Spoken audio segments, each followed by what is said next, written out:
সরাসরি কথা বলবো, সৌভিক মজুমদার আমাদের প্রতিনিধি রয়েছেন। যখন সৌভিক কোর্ট এই কথা বলে যে দীর্ঘ 9 বছর চাকরি করার পর এদের চাকরি যদি বাতিল করা হয় তাহলে পরিবার নিয়ে এই 32,000 প্রাথমিক শিক্ষকের বাঁচা মুশকিল হয়ে যাবে, এইটা স্পষ্ট হয়ে যায় যে মানবিকতার দৃষ্টিভঙ্গিতে কোর্ট তাদের চাকরি বহাল রেখেছে।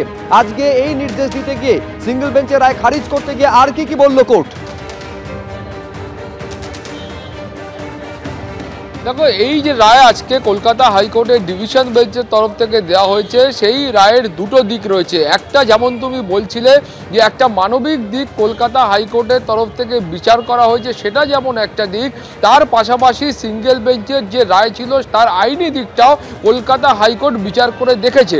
এখন তুমি জানো যে আইনি দিকের যে অংশের কথা বলা হচ্ছে, সেখানে কিন্তু মাননীয় ডিভিশন বেঞ্চের বিচারপতিরা বলছেন যে এখনো পর্যন্ত সিবিআই চূড়ান্ত সিদ্ধান্ত উপনীত হতে পারেনি যে এই যে 32,000 শিক্ষকের চাকরি বাতিল হয়েছিল, এই 32,000 শিক্ষকের প্রত্যেকে তারা এই দুর্নীতির সঙ্গে যুক্ত কিনা, বা তারা যদি কেউ এই দুর্নীতির সঙ্গে যুক্ত হয়ে থাকেন তাহলে সেই দুর্নীতিতে এই 32,000 শিক্ষকের ভূমিকা কি ছিল সেইটা এখনো পর্যন্ত সিবিআই এর তরফে নিশ্চিত করে বলা সম্ভব হয়নি।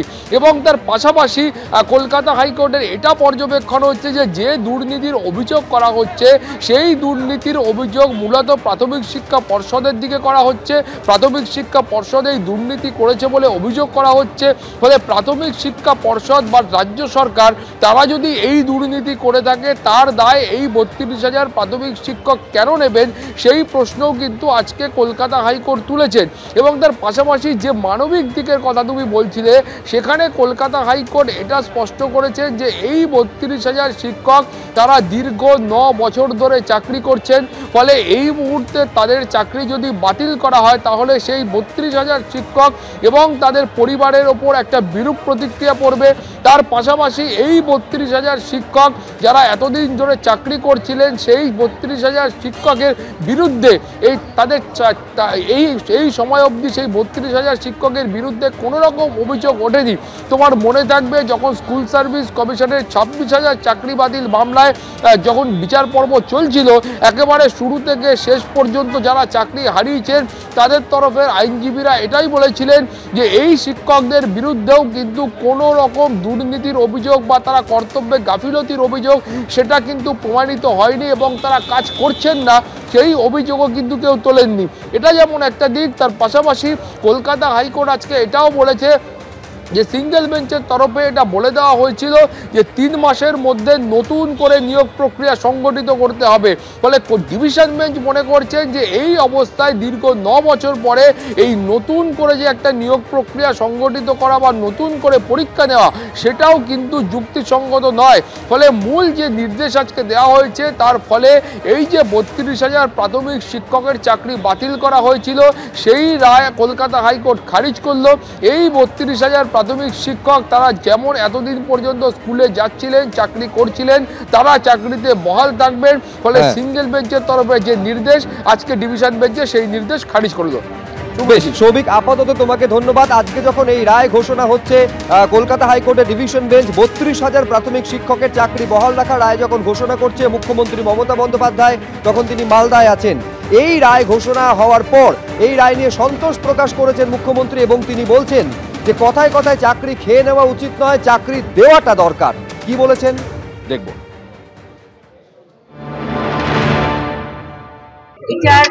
বিচারের মতো করবে, বিচারকে আমরা শ্রদ্ধা করি।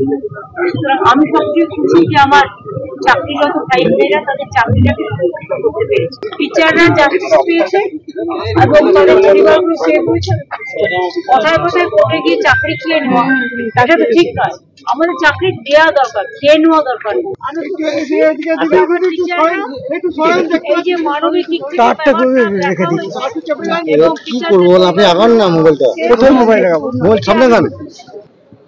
তাদের চাকরি যাচ্ছে না, তাদের চাকরি বহাল থাকছে। এই রায় শোনার পরই উচ্ছ্বাসে ফেটে পড়েন হাইকোর্ট চত্বরে যে শিক্ষক শিক্ষিকারা ছিলেন। একবার সেই উৎসবের ছবিটা আপনাদের সামনে রাখবো।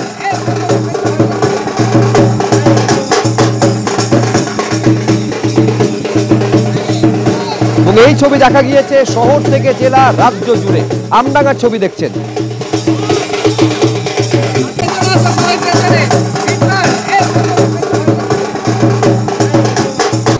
সরি বল আমরা মিষ্টি খাবি না নাকি? এই মিষ্টি তো তোদিকে এটা কে দাও মিষ্টি নিয়ে যাও মিষ্টি নাও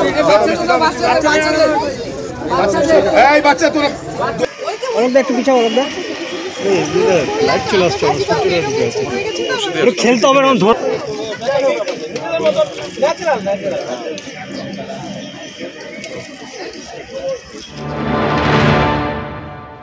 জয় মিথ্যাকে কোনো থামানো যায় না। আমাদের যে এই কয়েক বছর ধরে অশান্তি শারীরিক মানসিক এবং সাংসারিক যে অশান্তি ওই অশান্তির প্রতিবাদে আমরা একসঙ্গে লড়েছি। সত্যের জয় আমরা ছিনিয়ে এনেছি। আগুনকে কোনো নিবানো যায় না, সত্যকে কোনোদিন ধামাচাপা দেওয়া যায় না। তাই আমাদের 32,000 আজকের একমাত্র সত্যের জয় চিরদিনে হয়। আজকে আমাদের সঙ্গে যে অন্যায় হয়েছিল সেই অন্যায়ের বিরুদ্ধে আমরা যে লড়াই করে জয় ছিনিয়ে এনেছি, এই জয় আমাদের আপামর বাংলা জনগণের।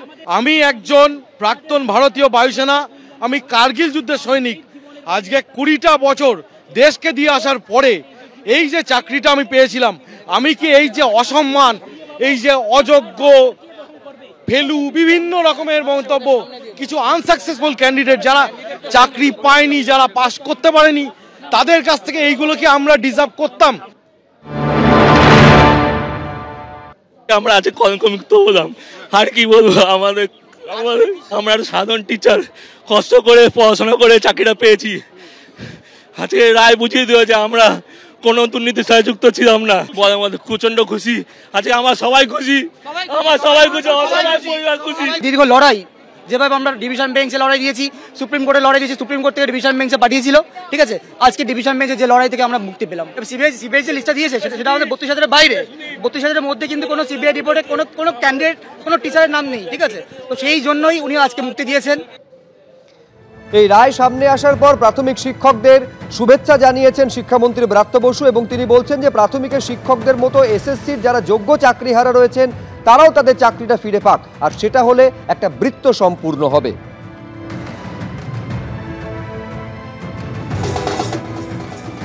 আমি প্রথমেই মহামান্য আদালত তাদের ধন্যবাদ জানাবো।